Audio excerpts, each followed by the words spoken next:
Hi Capricorn, welcome to your September 2020 reading, and welcome to Virgo season.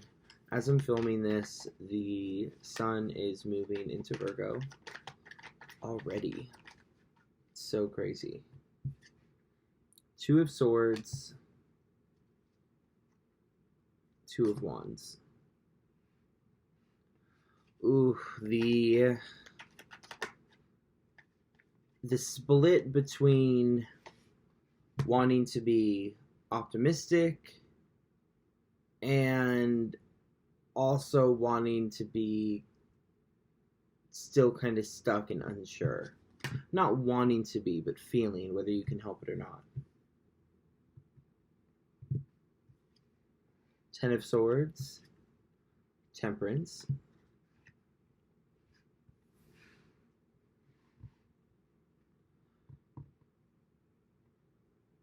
Debating whether or not you're ready to heal.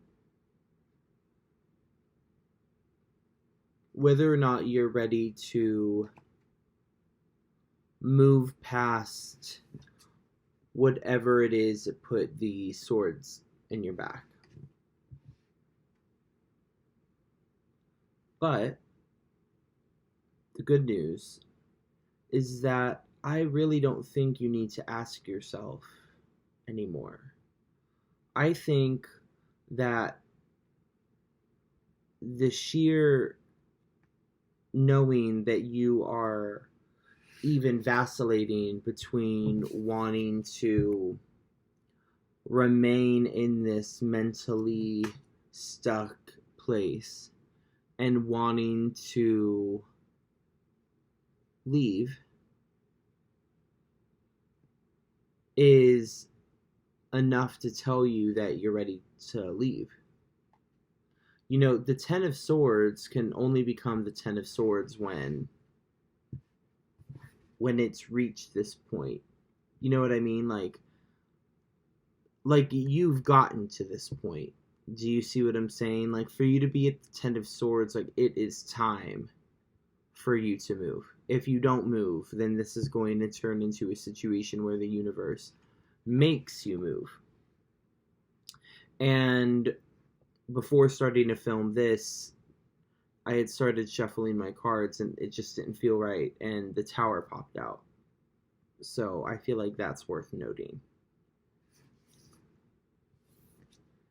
With Temperance, this is a time, and September is a time while the sun is in Virgo, for you to utilize this earth energy and all the earth energy that we have going on in the sky right now to put practical steps in place for you to move forward wherever it is you want to go next. You don't even need to know where it is that you want to go next, but you need to be in this space where you're ready to lay those bricks. Because that preparing energy, that preparation energy, is going to automatically lift your spirits, because it's giving your brain something to work towards. You're giving your... It almost reminds me of like what Sages do when they, shoot the arrow into their next goal, whatever it is they want to do. They always have that moment where there is that locking your sight on what it is that you want way ahead in the future, and that's what you kind of sink that drive into. You guys are having that moment this month if you allow yourself and you temper yourself enough to let yourself heal and move on from the Ten of Swords. It's also what Temperance is about. It's about being forgiving with yourself and being easy with yourself, and finding the things that put you in a space that make you feel just really balanced. Like, you can have a good work life and a good home life, and your internal space isn't wanting to go crazy. Again, this is what September is about for you. You will be back in a space where you're ready to hit the ground running and put your nose to the, oh my goodness, to the grindstone. And utilize that incredible work ethic that you guys have to really pound away at what it is that you're wanting to cultivate. You guys will get there, but this month is kind of a interim period for you guys to really dream up what it is that is waiting on the other side of that working. Because if you just work aimlessly into something that isn't fulfilling to you and isn't filling your cup back up, then you're just going to keep getting these hollow victories and getting burnt out. You're going to work for years on end to provide something that holds no emotional weight to you in your life, and you're going to wake up one day realizing that, like you may be finding yourself right now, of feeling just really burnt out and almost, what is it all for? What's the reasoning for this? So, very important to be okay with Virgo season being a very healing time for you, and allowing yourself to just mother yourself, as hard as that is for you guys sometimes. Virgo is the, like, how do I explain this? When a Virgo is doing everything right and on top of their game and in their head being as productive as other people would want them to be and hitting all the marks in their head, other people aren't going to notice, because what Virgo does, the quality of life that Virgo can bring things to, is one that is meant to seamlessly integrate. Like, if you had a Virgo mom, it might be that your laundry is always washed and your sheets are always washed once a week, and there's always toothpaste in the house, and there's always, like, everything that you need is just provided, and it's a very easy way of living. That may not be something that you're cognitively aware of all the time, right? Because it's just your needs being met. Virgo season and Virgos in general will heal you, and are the healers of the zodiac, and have that practical magic to them. Whenever I think of Virgos, I think of practical magic, because they are just so, it's nature, mutable earth, right? Like, this season is all about observing the transition of the seasons, right? Allow this season to heal you and mother you in a way that you guys should be able to respond fairly well to. This is still an earth season for you.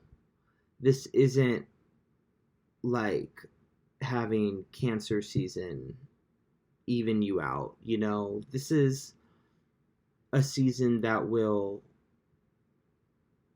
feed back to you those these joyful moments that will spark within you this passion to get out there again, and to put your to go full force, right? Okay, Seven of Swords popped out a little while ago.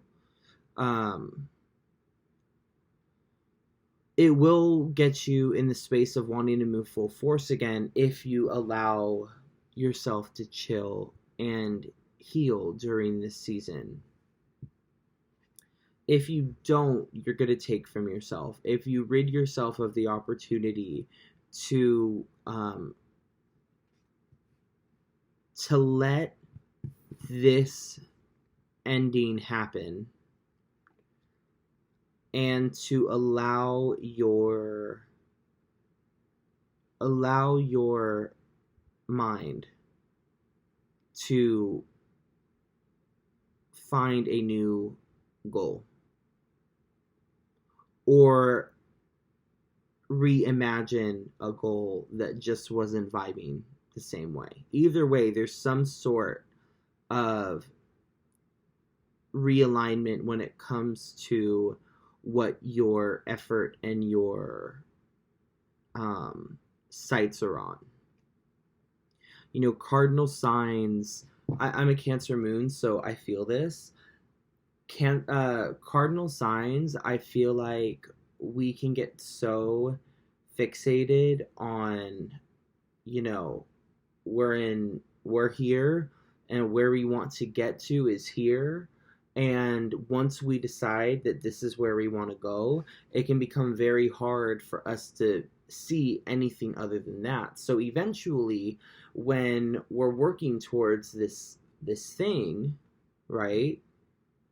And we're changing, and maybe sometimes the desire for that thing fades and is no longer there.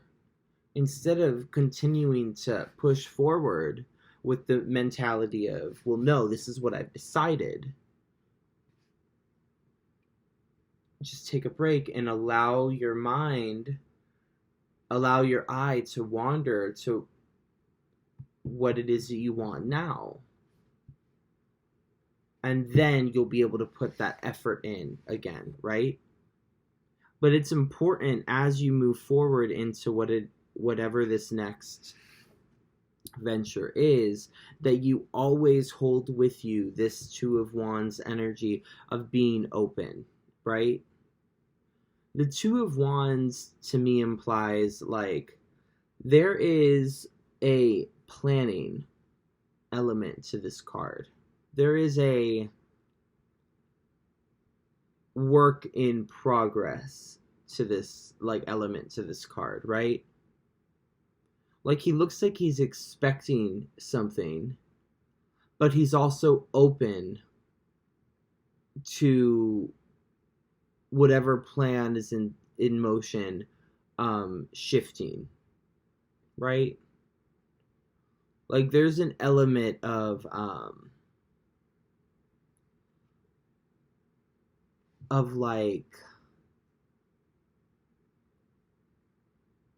understanding that the ships he sent out may have to veer off and go on a different course, right?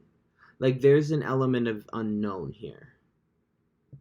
There's room in his head, in his mind. He's made the room for there to be a change of plans. But he at least has a direction, right? Because the truth of the fact of the matter is you can't control what happens at sea, right? You can hope that the ships that you send out are going to get to where they're going, and you could hope that the ships that are meant to come to you are going to get to you. But the fact of the matter is that until that ship shows up in your water, or until you get word back that your ship arrived, there is always an element of needing to be open to another possibility. So it's just important to hold this, and to, when you find that new thing that you're running towards and that you're working towards, that you don't fall into that same habit of getting tunnel vision and just putting all your eggs in that one basket. Allow yourself to run forward into the opportunities that entice you, all of them, and let naturally the ones that do not vibe with you fall off and let the ones that want to come into your life and serve you come in.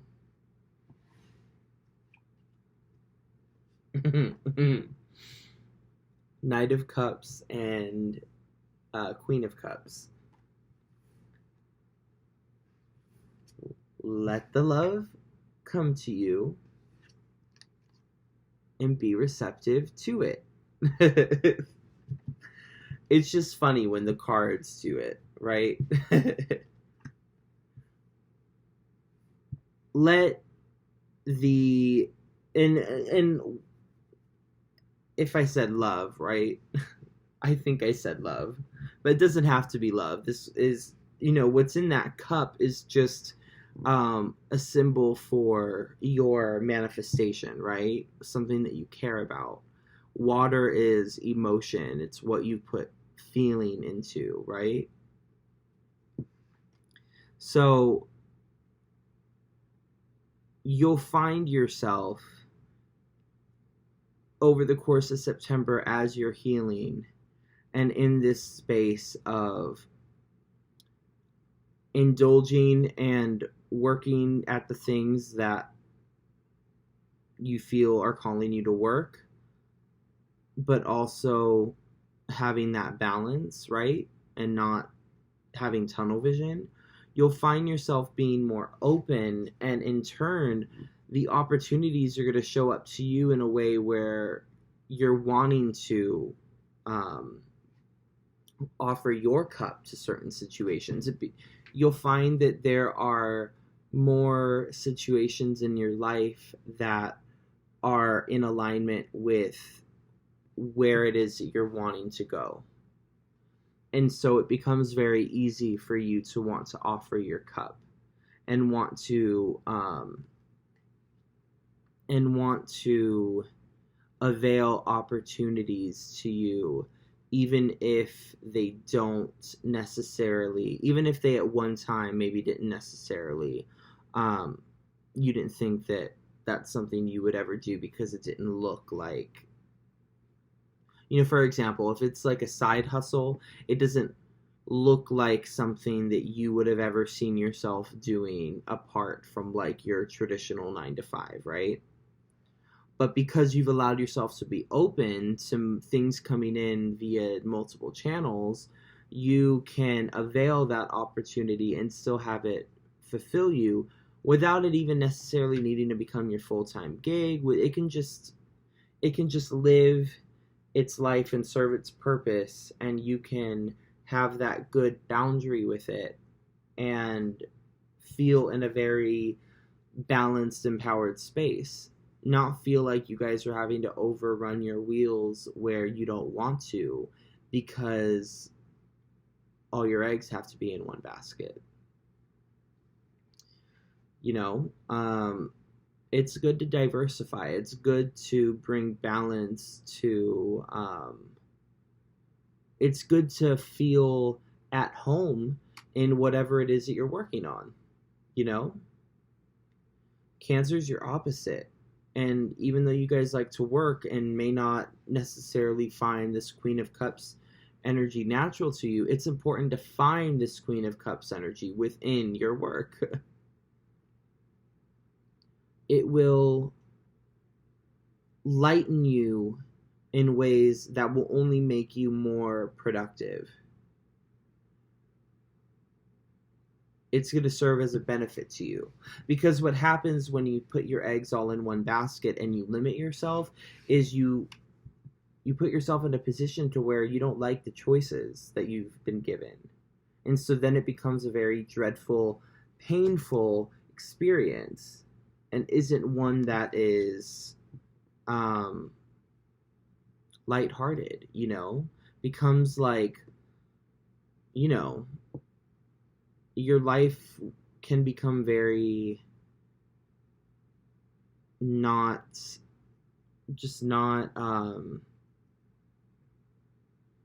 exciting. It can get dreadful almost, when the only structures in your life that are left for you to uphold are ones that you don't even like, that aren't fulfilling. You know, like there can be that balance of something that offers you stability and offers you structure, but also makes you feel good too, and makes you feel emotionally fulfilled, and makes you and fills your cup back up, right? You want to fill your life with cups that fill up and refill themselves, and that flow between each other, right? That way there's never stagnation. There's always going to be life in your cups, so long as you fill them with life, which means love. You need to fill them with things that you love. Fill your life with things that you love. And it'll make you want to work even harder to uphold those things. Okay? I love you so much, Capricorn. See you in October.